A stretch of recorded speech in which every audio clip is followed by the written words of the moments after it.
예수님께서 십자가에 달리실 때는 유월절이었습니다. 예수님의 그 당시 그것을 직접 눈으로 보았던 역사가였던 요세푸스는 이 유월절 절기는 역사 이래로 그렇게 많은 사람들이 군집하여 모이기는 처음이었다라고 기록합니다. 얼마나 많은 사람들이 모였나? 무려 예루살렘에 250만 명이 모였다고 이야기합니다. 그럼 왜 그토록 많은 사람들이 모였을까? 이유가 무엇일까? 예수님에 대한 소문 때문입니다. 예수님이 유대 왕으로서 정치적 독립을 일으킨 그런 역사를 이루시게 될 것이다. 그 소문이 뻔하게 퍼진 거예요.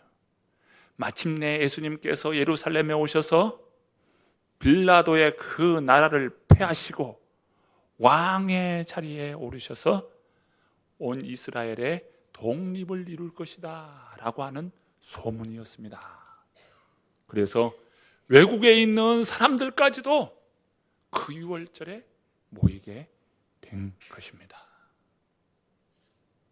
예수님께서 예루살렘에 입성하시던 날, 사람들은 예수님이 그 예루살렘에 오심을 열렬히 환영했습니다.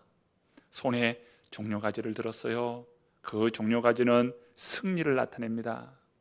승리의 왕이라는 거예요. 종려가지를 흔들면서 예수님을 열렬히 환영했습니다.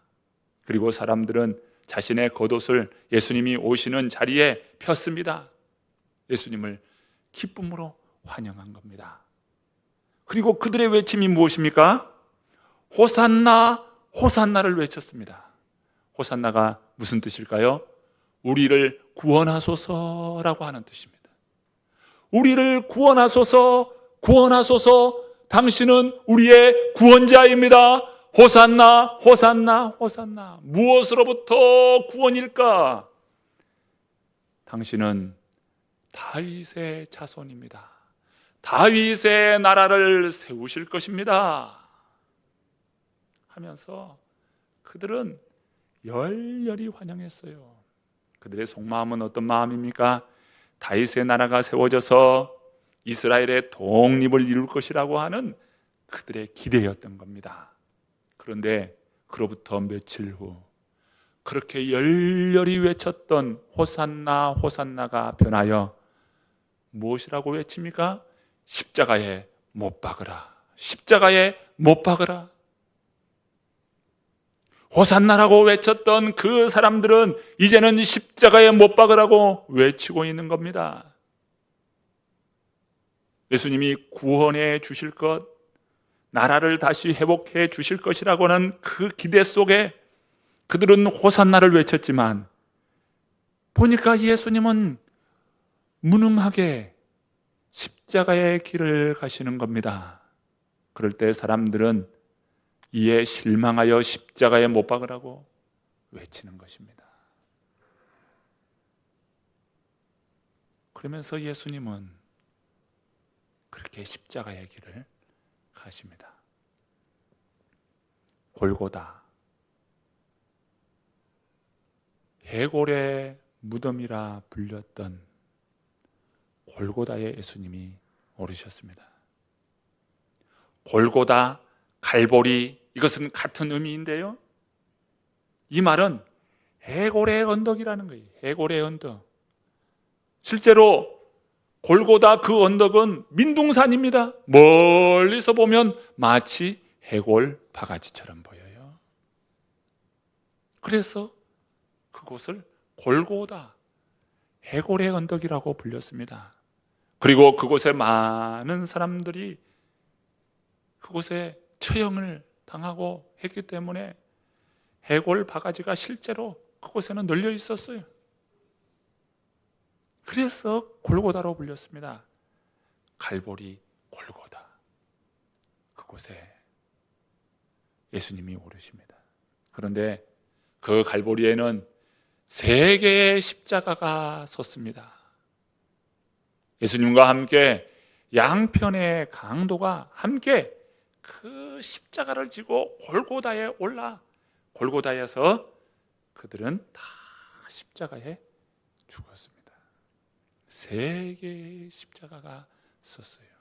그런데 그 세 개의 십자가는 각각 다른 십자가였습니다.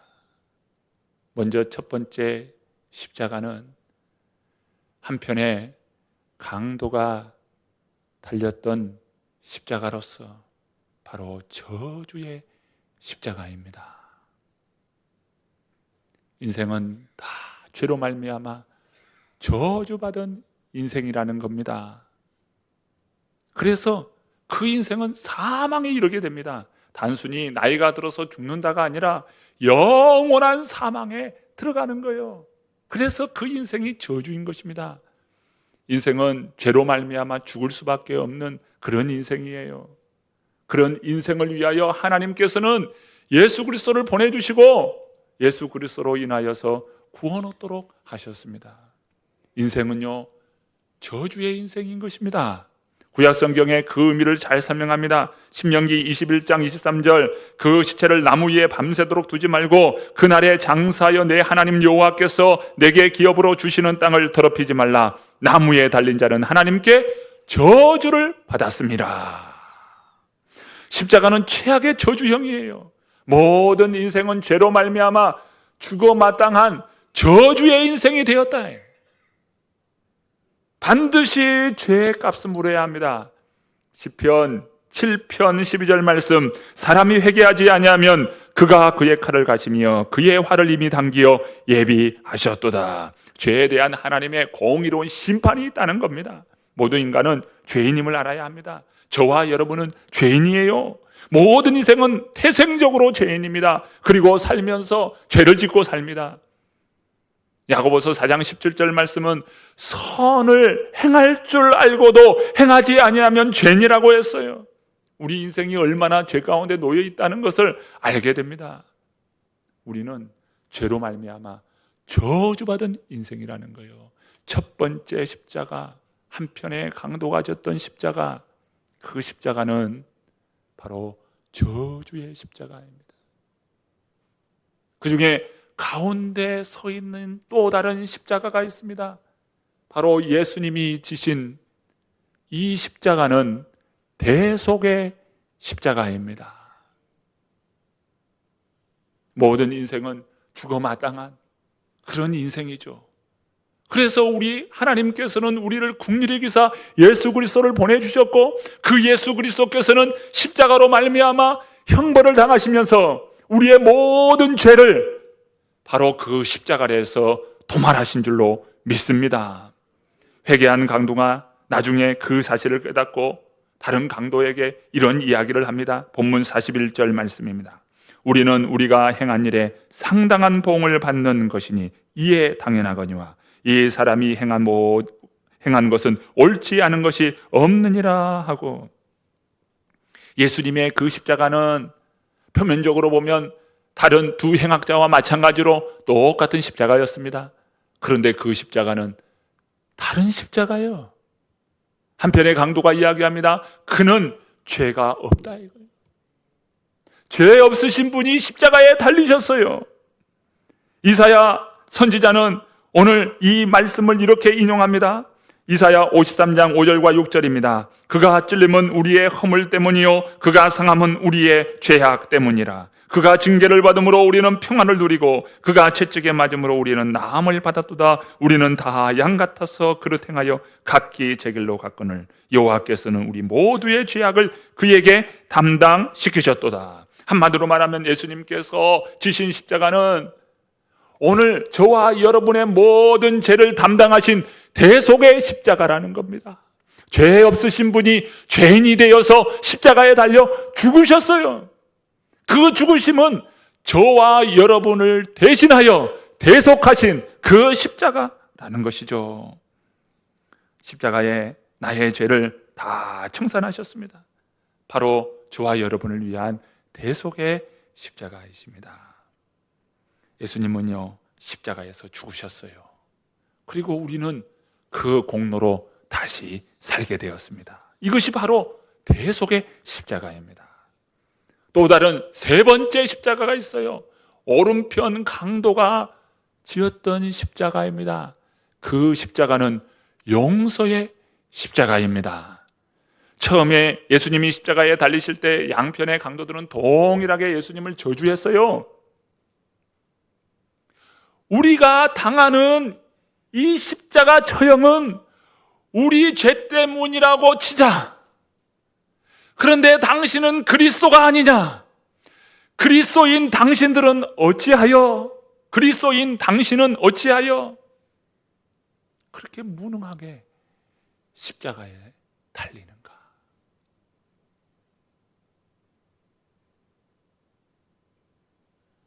사람들은 예수님을 끌고 갔습니다. 채찍질했습니다. 그리고 조롱했습니다. 침을 뱉었습니다. 저주했습니다. 그리고 마침내 십자가에 달아 죽였습니다.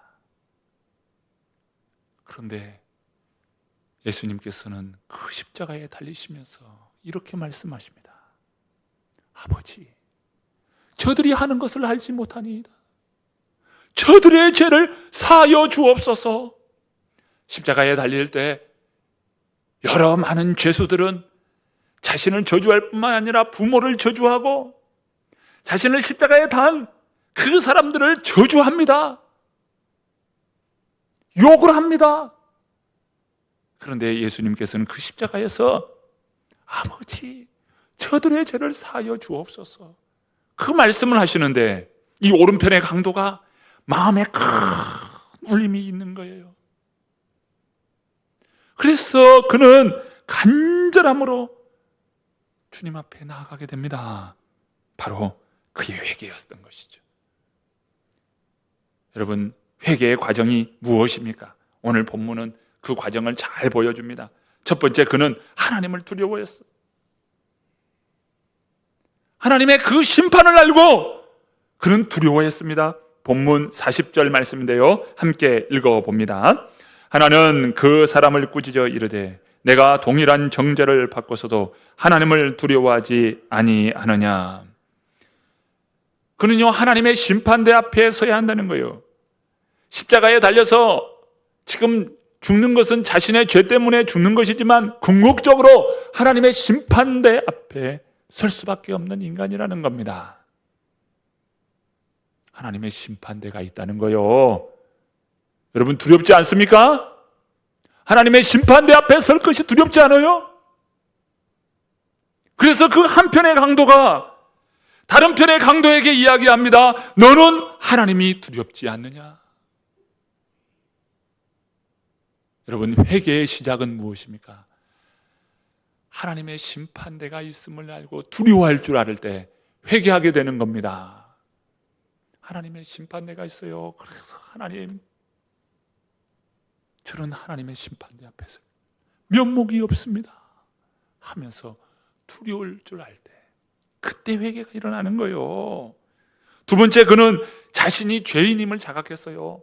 본문 41절 말씀입니다. 읽어봅니다. 우리는 우리가 행한 일에 상당한 봉을 받는 것이니 이에 당연하거니와 이 사람이 행한 것은 옳지 않은 것이 없느니라 하고, 그는 하나님 앞에서 자신이 얼마나 끔찍한 죄인인지를 깨달았어요. 회개는요, 내가 죄인임을 인정할 때 회개하게 되는 거예요. 여러분, 내가 죄인인 것을 여러분은 고백합니까? 여러분, 하나님 앞에 설 때 여러분은 어떻게 하나님 앞에 나아가겠습니까? 여러분, 하나님 앞에 어떻게 나아가요? 뭐라고 하면서 하나님 앞에 나아가겠습니까? 주여, 나는 죄인입니다. 나를 불쌍히 여기소서. 여러분, 하나님 앞에 나아갈 때 나는 죄인이라는 고백이에요. 그리고 불쌍히 여겨달라는 고백인 것입니다. 기도가 무엇입니까? 주여, 저는 죄인입니다. 이것이 기도입니다. 우리가 하나님 앞에 나아갈 때 나의 죄를 깨닫는 거예요. 내가 죄인이라는 것을 인정하는 겁니다. 이럴 때 회개할 수 있는 거예요. 이 한편의 강도는요, 자신은 죄인임을 깨달았어요. 그 주님 앞에서, 십자가에 달리신 그 주님 앞에서 내가 죄인이라는 것을 깨닫는 겁니다. 그리고 세 번째, 자신의 모든 삶을 그 예수님께 맡겼습니다.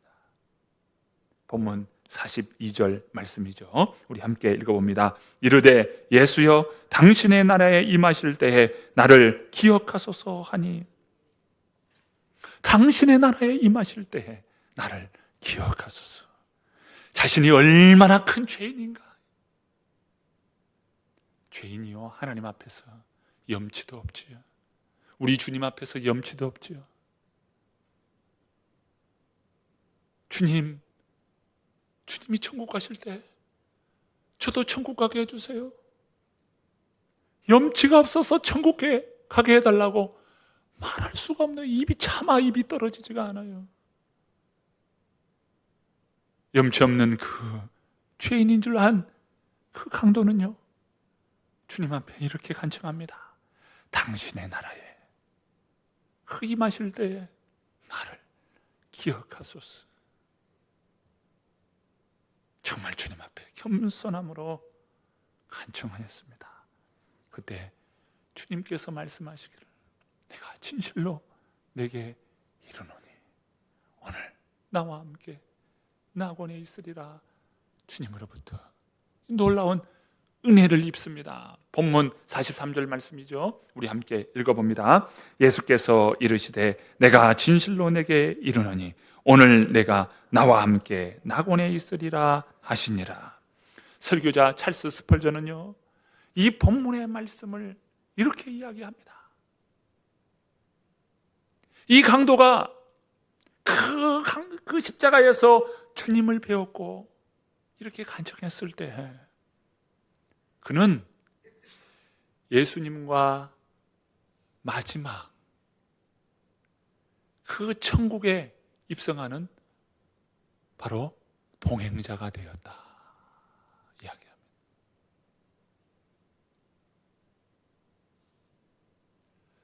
주님과 천국에 갈 때 그는 첫 번째요, 또 마지막을 주님과 이 세상에서 이별하는 그런 인생이 된 거예요. 세상에서는 마지막이요, 그러나 천국에 갈 때는 첫 번째요. 그런 인생이 된 것입니다.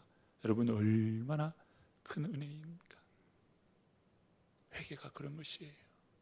회개하여 주님께서 주시는 하늘 은총을 입는 겁니다.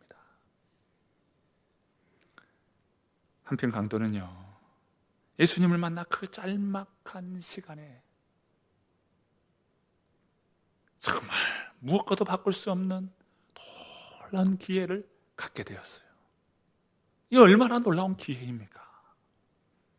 사실 그런데요, 우리가 주님을 믿고 주님을 만났을 때 우리도 동일합니다. 여러분, 우리가 구원받았을 때, 구원의 은혜가 내게 임하였을 때, 여러분 그 시간은요 아주 짧은 시간이에요. 그 짧은 그 시간이 나를 사망의 몸에서 영원한 생명의 몸으로 우리의 삶을 완전히 변화시킨 겁니다. 그 짧은 시간이에요. 그 짧은 시간에 사망에서 생명으로 옮겨진 자가 되었어요.